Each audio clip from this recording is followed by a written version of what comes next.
Welcome back to another episode of the super long quick review. Without further ado, let's go ahead and get started.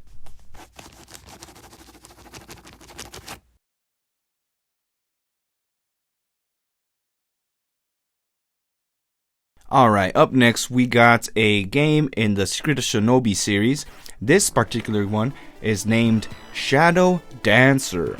Shadow Dancer is... It's okay. I've never really been into the Shinobi games, but I mean, there's a pretty big following for them. This one, I could say it's kind of good. You start off with a dog in this burning city. There's all kinds of fire everywhere. You got this power, which I end up wasting right here. Watch, you'll see. It'll happen pretty quick. It's like some kind of fire geyser type thing. Yeah, see, there you go. I wasted that. I should have probably saved it. You got these shuriken right here. You got your fancy sword that you can attack people with. I think it's a one-hit kill. I'm not sure. I don't know if that fire coming out of that manhole cover actually hit me and took away some of my health. But I think only the enemies are one-hit kill. As you can see here, I jumped up to get this guy up here. Got 1,000 points. Got struck once. Automatically dead. It's okay. I'll give it a 5 out of 10. I haven't been rating any of the other games like that in the other episodes. But I don't want to say it's good and I don't want to say it's bad. It's so-so.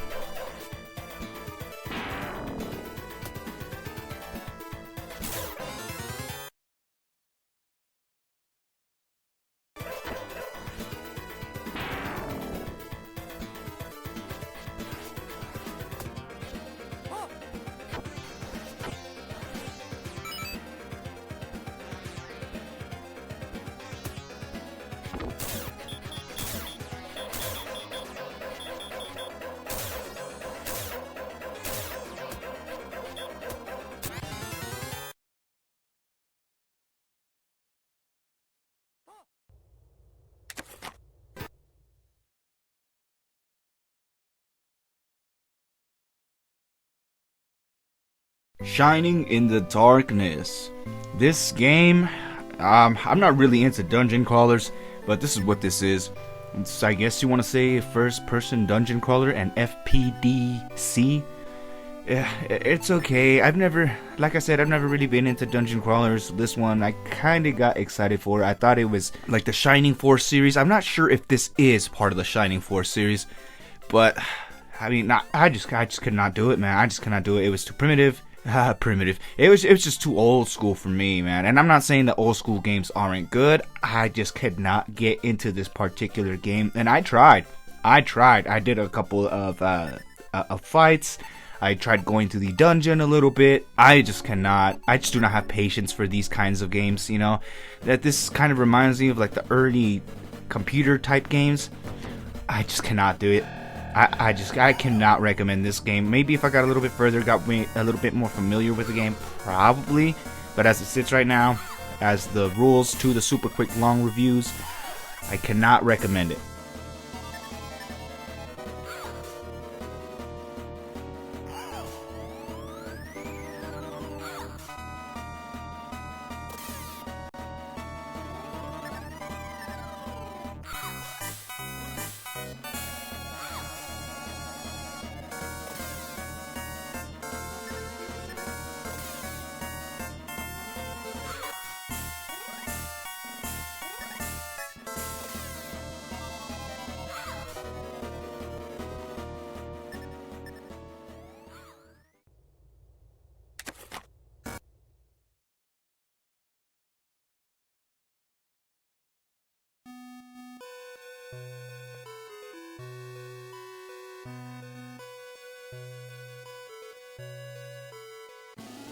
Shining Force, The Legacy of Great Intention.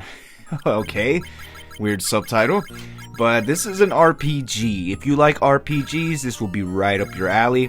You can pick an adventure, which is your save file. I tried this one as well as the one after it and the one right after it. We got a plethora of RPGs right here. So if these next ones sound pretty much the same, it's because I can't really say much about an RPG that's meant to be played for hours at a time in just 2 minutes. You know, it's kind of impossible. This game is a game in which you start off with I don't know, some kind of half horse, a centaur. Yeah, you start off with the centaur as like your master or your sword trainer guy, dude, person type horse thing. Okay, I would recommend this one. Just from how it starts off, I would recommend this one. Oh yeah. Oh yeah. Beautiful colors, beautiful sprites. I'd recommend this one for sure.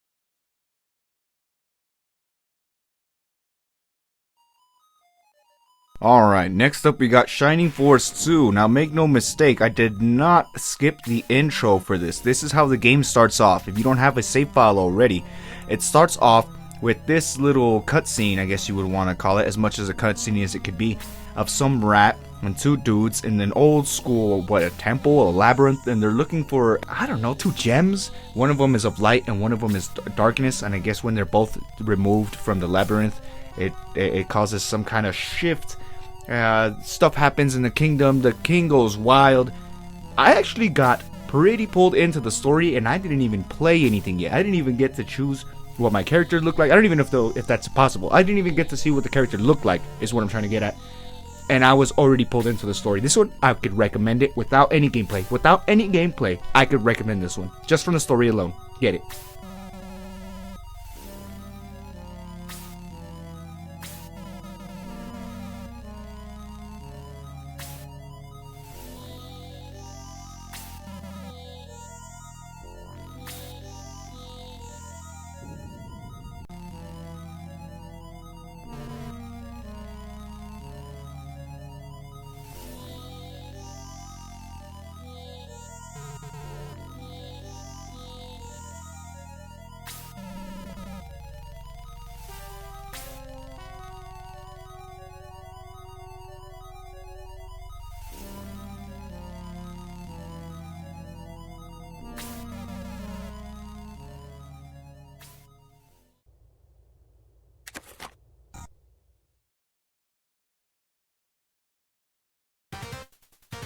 Shinobi 3, Return of the Ninja Master.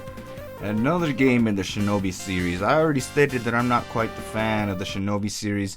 This one I feel is a little bit better than Shadow Dancer. It's slower, yes, but it's more of the formula, the Shinobi formula that I'm used to. I've played a couple of the Shinobi games. I don't really like them. I mean, this one's better. I mean, it's way better for sure. I like that you have your kunai. You could double jump in the air. You know, send multiple kunai. I like that. I like that. I like that you got the bar on the top for your points and your actual superpower, so you don't go around pressing random buttons like I did on Shadow Dancer and end up wasting your superpower. This samurai guy right here is pretty cool. Would I recommend this one compared to Shadow Dancer? Yes. This one I could actually recommend, yes.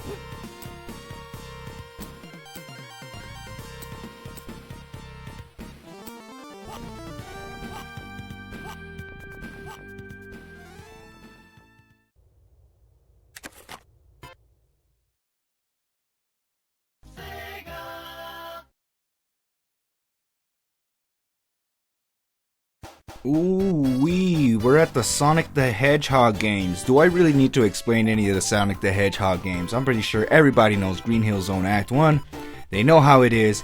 Speeding, rings, enemies, Eggman, Robotnik, Robotman, Eggnik. It's all the same. This one, too, whatever you want to play. Sonic is good, Sonic is fast, chili dogs, am I right?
Sonic the Hedgehog 2. Double the Sonic, double the Hedgehog, double the Eggman, double the Robotnik, double the Robotman, double the Eggnik, double the Chili Dog. Double, am I right?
Alright, 3D Sonic Blast, or Sonic 3D Blast, or Sonic Blast 3D, whichever one it is.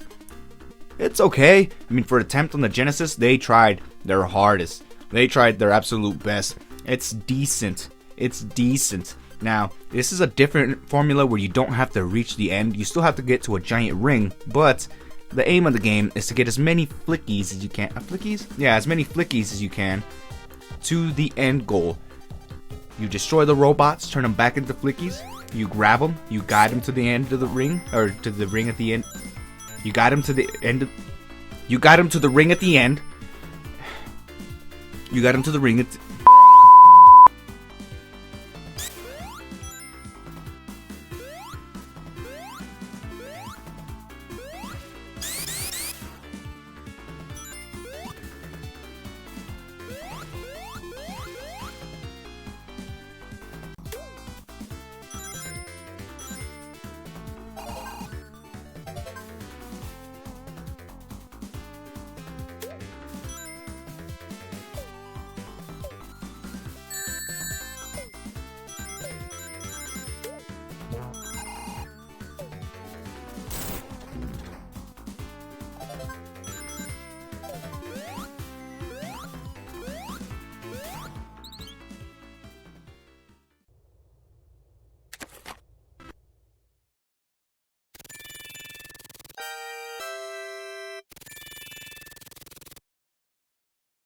Ooh, there's so much Sonic on this collection, man. Sonic the Hedgehog Spinball.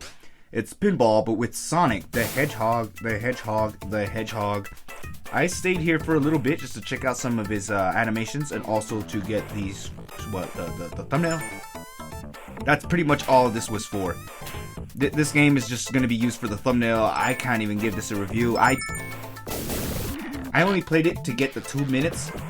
And after that, I was out, bro. I was out, man. I was out. I was out of there. As soon as that finished, I was like, thank Godzilla I ain't gotta boot this up no more.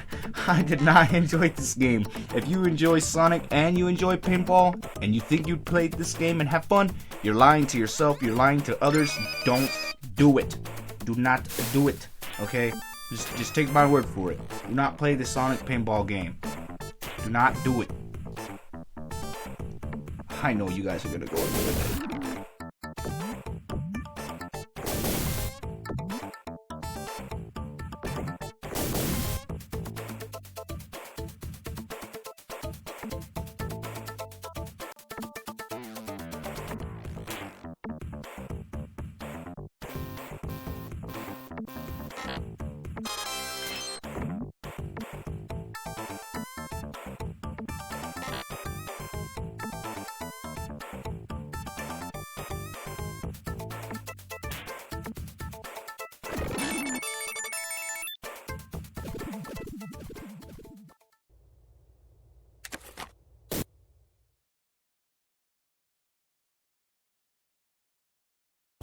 Up next, we got Space Harrier 2 for the Sega Genesis, of course.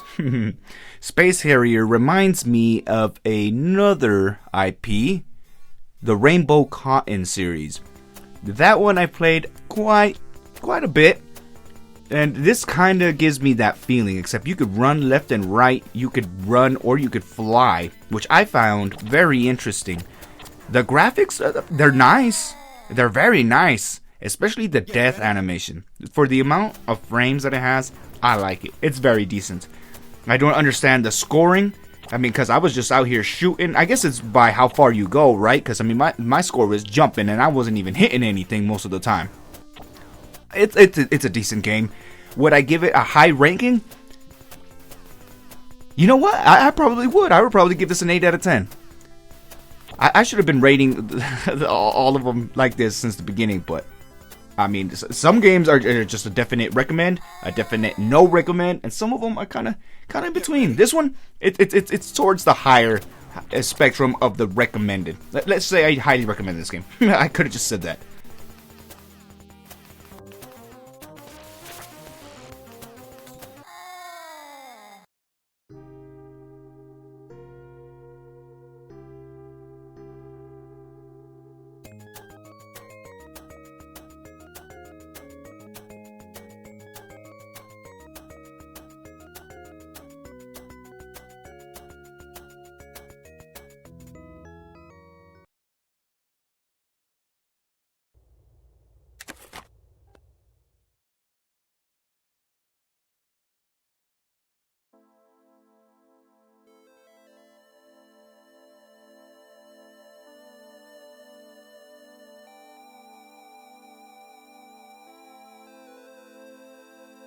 Streets of Rage. Right off the bat, I recommend this one. I love me some beat 'em ups. Always have to go with the female character. We got Adam, Axel, we got Blaze, but you know I gotta go with Blaze. Alright, well, round one start, and you know what happens? You start beating them up. You start beating them up. You walk up, you beat them up, beat them down, they get back up, you beat them back down until they despawn or disappear or whatever it is. They bust a Houdini. They go out to get some milk and never come back. The whole point is, I love me some beat 'em ups. This one is really good. Lots of colors on the screen at once. I love the neon signs. Super awesome. It's one of the best Sega Genesis games you can ever have or play in an arcade. Because I'm pretty sure that this Streets of Rage has an arcade cabinet and I've played it before. If I am mistaken, then good. I'd rather have the thought that I played this in an arcade and be happier than to know the truth that I did it. So let me believe my lie, and we'll let the Sonic Spinball liars believe their lie, and we'll all be happy.